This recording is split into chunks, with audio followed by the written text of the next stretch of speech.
मैं लोगों पर हैरान होता हूँ कि जुमे के दिन वो लोग ये दुआ क्यों नहीं पढ़ते।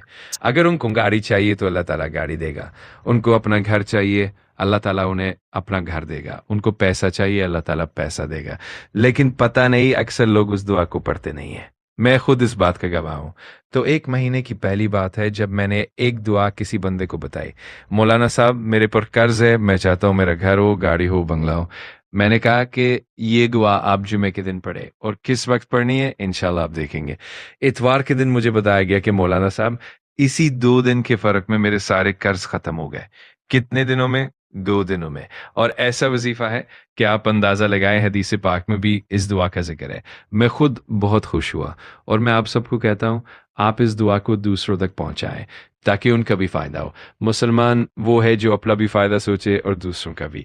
ये दुआ आपने जुमे के दिन पढ़नी है, लेकिन किस वक्त? जब इमाम साहब खुतबा देकर बैठे तो 3 से 4 सेकंड के लिए उस वक्फे में आपने दुआ पढ़नी है।